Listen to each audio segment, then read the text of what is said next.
Imagina un mundo en el que nunca estallaron las dos guerras mundiales. Europa no se desangra en trincheras ni arde bajo el fuego de los bombardeos. El orden colonial permanece intacto, las fronteras no se desdibujan y la geopolítica sigue un camino completamente distinto. Una historia sin nazismo, sin holocausto, sin Estado de Israel. Un mundo en el cual no se hayan perdido las 100 millones de vidas que esas guerras ocasionaron. ¿Cómo sería el mundo hoy? ¿Quiénes serían las fuerzas dominantes? ¿La paz habría sido más duradera o solo una ilusión prolongada bajo el peso de los viejos imperios? En esta oportunidad vamos a explorar una historia alternativa, la de un planeta que no aprendió a fuerza de catástrofes globales y en el que la expresión guerra mundial jamás fue pronunciada. Imaginemos una Europa sin Checoslovaquia, sin una Polonia renacida o sin una Yugoslavia cosida a retazos. Un continente donde los grandes imperios del siglo XIX no se disuelven entre balas y los tratados. El imperio austrohúngaro, el otomano, el zarista y el alemán sobreviven y se moldean lentamente. El emperador de Viena aún recorre los salones del Hofburg, símbolo de una monarquía multinacional que ha aprendido a fuerza de reformas a sostener su unidad sin recurrir a la represión brutal. Las minorías eslavas negocian autonomía, no independencia. Praga no es capital de una nación, sino de una región dentro de un vasto mosaico imperial. Budapest sigue siendo gemela de Viena y no rival. En Constantinopla, los otomanos también resisten el ocaso. Su imperio no se derrumba ni se reparte entre británicos y franceses. En vez de colapsar, se transforma en una federación islámica modernista que conserva Anatolia, el Levante y parte del norte africano. El petróleo de Mesopotamia fluye no por el control extranjero, sino como riqueza interna de un estado imperial. Rusia sigue bajo el cetro de los Romanov, pero un zar reformista ha aceptado una constitución parlamentaria. No hay revolución bolchevique, no hay Lenin ni Stalin. El comunismo es solo una ideología marginal y el siglo XX no se define por su lucha contra el capitalismo. Y en Berlín el Kaiser sigue gobernando con mano firme, pero rodeado de una burguesía industrial poderosa.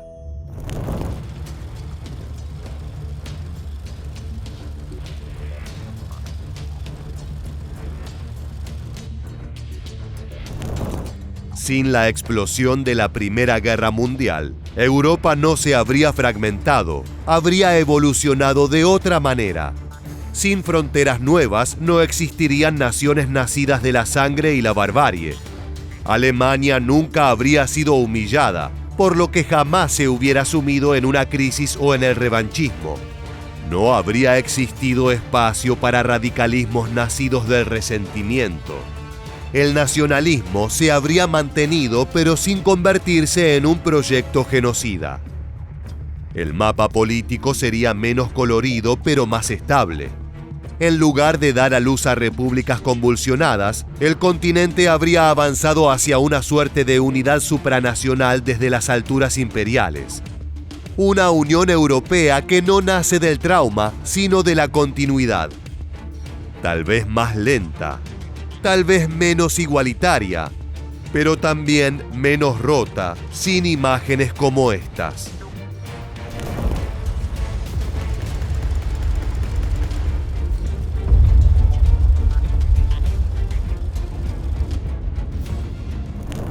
En definitiva, un continente sin guerras mundiales sería también un continente sin cicatrices y sin urgencia por reinventarse. Por esa razón, múltiples historias habrían tomado un camino diferente. Centrémonos en Rusia por un momento. En una nación que no se desangra en frentes interminables ni ve a su pueblo morir de frío y hambre, la revuelta no se convierte en revolución.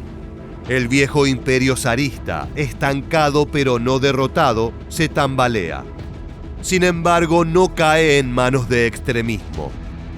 No hay tren cruzando Alemania con un Lenin adormecido por el exilio.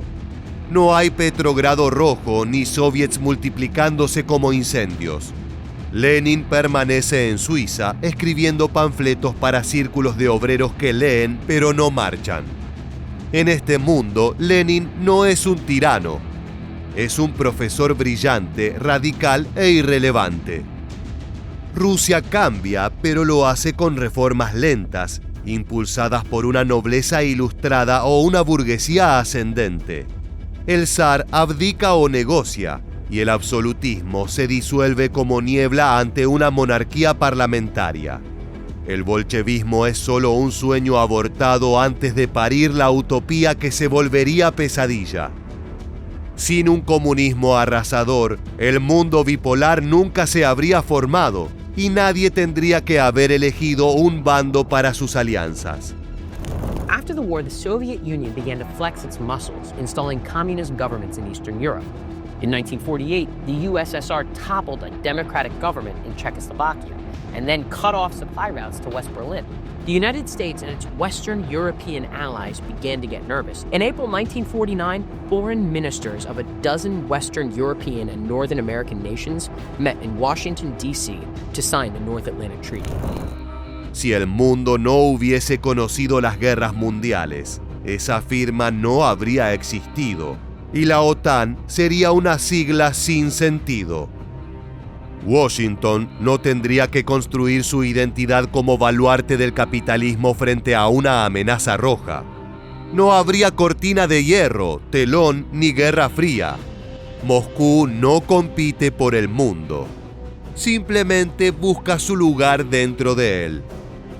La paranoia del miedo rojo nunca se instala en Occidente. No hay casas de brujas en Hollywood ni muros en Berlín. La palabra espionaje permanece reservada a novelas de intriga, no a operaciones reales entre superpotencias. Vietnam es un país lejano, no un pantano sangriento. Cuba una isla tropical, no un tablero de ajedrez nuclear. El marxismo sigue siendo una teoría debatida en las aulas, no una amenaza existencial. Los obreros del mundo no tienen a quién unirse, porque nunca hubo una revolución que sirviera de faro global. Mao tal vez continúa siendo un poeta rural. Corea una sola. Afganistán un cruce de imperios y no una tumba para ellos. Sin comunismo no hay contrarrevolución. Y sin esa tensión, el siglo XX sigue otro rumbo. No tan ideológico, quizás más pragmático, pero también más anclado en estructuras viejas, en imperios que siguen dictando el orden sin competencia. La historia no es menos violenta, pero es otra, y el gran duelo que marcó a millones de vidas simplemente nunca comenzó.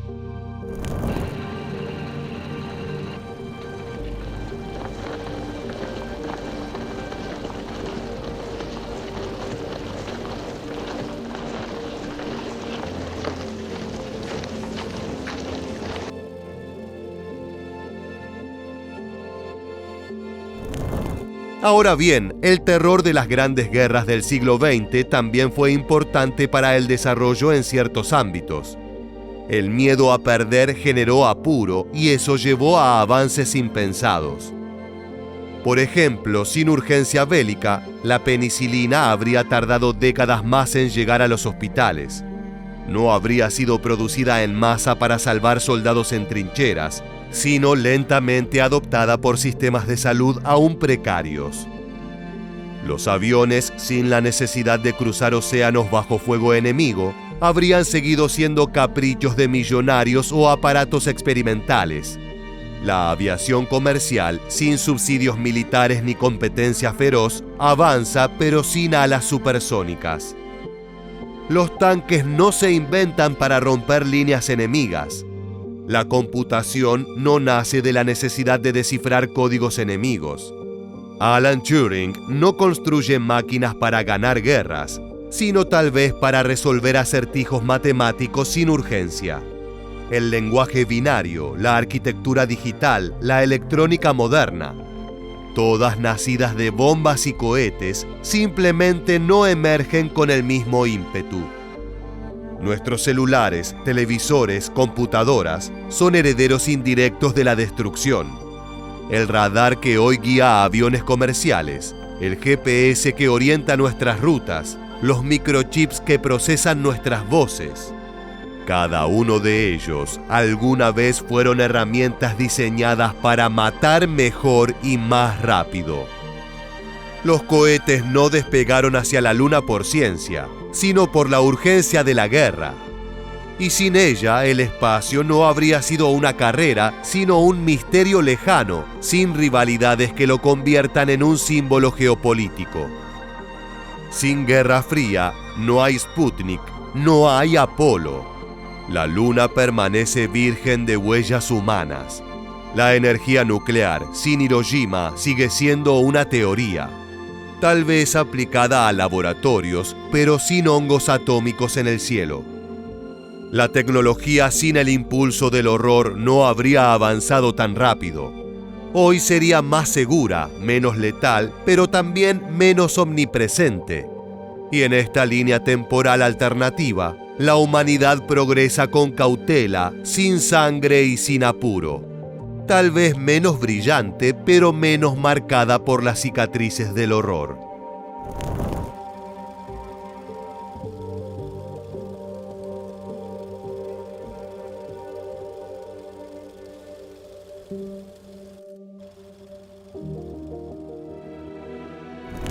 Es momento de ampliar la mirada. Si observamos hacia los continentes africano y asiático, vemos que las banderas de las coronas siguen flameando. Londres, París, Ámsterdam aún dirigen imperios que se extienden por todos los rincones. Las decisiones que afectan a millones de personas en África se siguen tomando en elegantes salones europeos. La India, en lugar de oír la voz de Gandhi en las calles, tal vez espere décadas para verse libre. Argelia sigue siendo un departamento francés y no una república nacida del fuego. Indonesia permanece bajo la sombra holandesa sin revolución. Como ya mencionamos, los imperios habrían durado más y las injusticias también. La educación, la tierra, el comercio, todo seguiría organizado en función de los intereses metropolitanos. Las lenguas nativas relegadas. Las religiones locales marginadas. La diferencia entre amo y súbdito inmutable. El sueño de independencia habría sido postergado y sangriento, porque si no llega por debilidad del opresor, llega por insurrección del oprimido. Sin guerras mundiales que desgasten a los imperios y socaven su legitimidad, las rebeliones coloniales se enfrentarían a potencias decididas a conservar lo que consideran suyo. En este mundo alternativo, la descolonización no ocurre en la década del 50 ni del 60, tal vez ni siquiera en el siglo XX. Y cuando llega, no está acompañada de una oleada global de derechos humanos ni de organismos internacionales que la respalden. Llega aislada, fragmentada, con más mártires que héroes.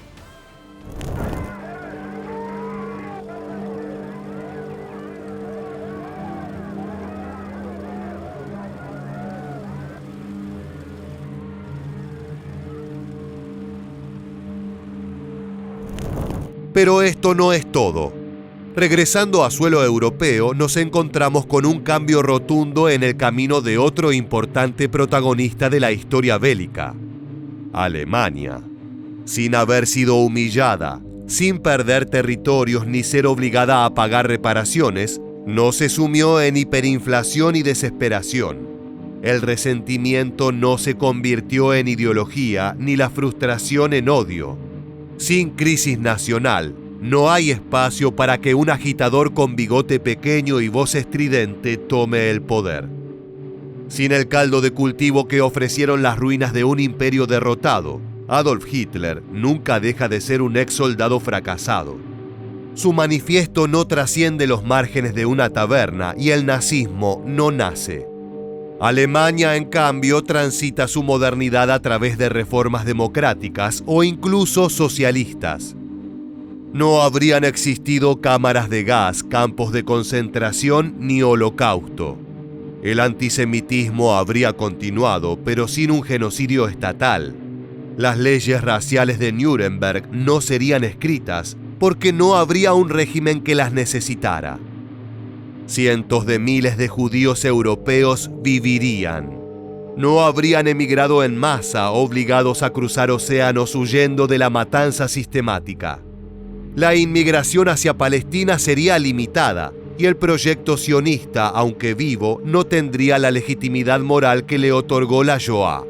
Sin Auschwitz, no hay resolución urgente en las Naciones Unidas para crear el Estado de Israel. We who are here, gathered today, in this ancient home of liberty and order, are able to meet together because thousands of brave men and women have suffered and died that we may live. It is for us today, bearing in mind the great sacrifices that have been made, to prove ourselves no less courageous in approaching our great task, no less patient, no less self-sacrificing. We must, we will succeed. El conflicto árabe-israelí, si llegase a existir, sería otro, menos cargado de tragedia, menos justificado por el horror. Japón, por su parte, hubiera seguido expandiéndose, pero sin la megalomanía militarista que llevó al ataque de Pearl Harbor. Sin presión externa ni guerra total, su modernización habría continuado su curso, híbrido entre tradición imperial y apertura económica. Corea podría haber seguido ocupada por décadas, y China, debilitada por guerras internas, tal vez habría cedido territorios, pero sin una invasión brutal como la de Nankín. Asia Oriental no sería pacífica, pero sufriría otro tipo de violencia. Más fría, más colonial. La Segunda Guerra Mundial en el Pacífico nunca ocurrió y con ella tampoco la bomba atómica. Hiroshima y Nagasaki seguirían siendo ciudades, no advertencias eternas. El siglo XX, sin Hitler ni Hirohito como símbolos del horror, toma otra forma. Alemania y Japón no se convierten en lecciones morales, sino en potencias reformadas desde adentro. La culpa nacional no moldea generaciones. No hay necesidad de reconstrucción porque no hubo ruinas. Este mismo escenario evita que Estados Unidos despierte. No envía tropas a Europa, no moviliza su industria, no emerge como el gran vencedor del siglo. Sigue siendo una potencia regional, rica y poderosa, pero centrada en sí misma. No hay necesidad de convertirse en el arsenal de la democracia, ni de lanzar el Plan Marshall. From April 1948 to December 1951, the United States shipped food, fuel, machinery, and money to European countries. The goal was to help them get back on their feet after the devastation of the war. In one sense, this was good deed foreign policy. The United States was being a friend, using its considerable resources to help war-torn Europe. Aquel plan también tenía como objetivo crear un mercado para sus exportaciones y hacer crecer el capitalismo para aislar a la Unión Soviética. No obstante, en el caso de nunca haber existido, Estados Unidos seguiría siendo un gigante dormido, contemplando el mundo desde sus costas sin necesidad de intervenir ni moldear el destino ajeno. Su economía crece, pero sin el impulso colosal de la guerra. Su cultura se expande, pero no coloniza. No hay Hollywood triunfante sobre los escombros, ni jazz en los búnkeres, ni Coca-Cola en Berlín. Por otra parte, la ONU no necesita ser creada para evitar un nuevo apocalipsis, porque nunca lo hubo. No hay Carta de San Francisco ni Declaración Universal de los Derechos Humanos. Las disputas entre naciones se resuelven mediante tratados bilaterales sin un foro común. La OTAN corre el mismo destino porque no hay bloque comunista que amenace a Europa. Tampoco hay Pacto de Varsovia. El mundo no se divide entre este y oeste. La Guerra Fría nunca comienza y el termómetro del planeta nunca sube al borde del desastre nuclear. El resultado es un mundo multipolar, menos ideológico y más pragmático. Francia, Alemania, Reino Unido, Rusia, Japón, todas potencias, ninguna indiscutida. Los imperios coloniales aún existen. Las alianzas militares son locales, frágiles, efímeras. No hay un orden global, solo equilibrios parciales. En conclusión, las guerras mundiales fueron la expresión más extrema de la barbarie humana, pero también el origen de transformaciones profundas. Dejaron tras de sí ciudades arrasadas, millones de muertos, genocidios, traumas colectivos y heridas que aún supuran. No obstante, en esa devastación también nacieron avances científicos, organismos internacionales, acuerdos de paz duraderos y una conciencia global que por primera vez entendió que la aniquilación podía ser total. Son una paradoja cruel. Nos hundieron en lo peor, pero forzaron el intento de crear algo mejor. El siglo XX no habría sido el mismo sin ellas. Evitarlas habría salvado millones de vidas. Vivirlas nos obligó a repensar el mundo. Nuestra responsabilidad es no idealizar ni olvidar, sino entender que del horror también nacen advertencias y que el futuro no necesita guerras para avanzar si tenemos memoria suficiente para evitar repetirlas. Así llegamos al final. Si te gustó este video, te esperamos en nuestra próxima entrega para seguir descubriendo la historia militar.